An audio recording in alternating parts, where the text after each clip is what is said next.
Mai cikakken matsayi Habibu ƙarshen aika, san ka raina ya riko gare ni kai ne mafaka. Mai cikakken matsayi Habibu ƙarshen aika, san ka raina ya riko gare ni kai ne mafaka.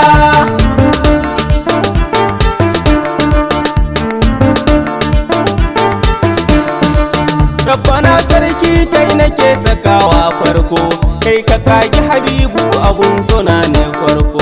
Shi ya zamto rahama ga al'umma tun farko, duk annabawan baya da sansaran su a farko. Mai cikakken matsayi Habibu ƙarshen aika, san ka raina ya riko gare ni kai ne mafaka.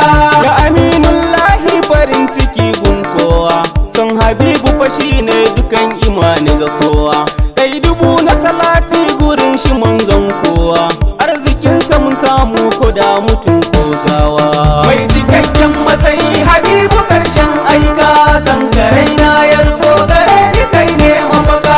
Wanda yayi butulci kaunar shi ke yadawa, to fa gobe kiyama sakar kai konewa. Sakar narko na azaba cikin ta ba hutawa, kana ta kai ta da wannan gidan na kai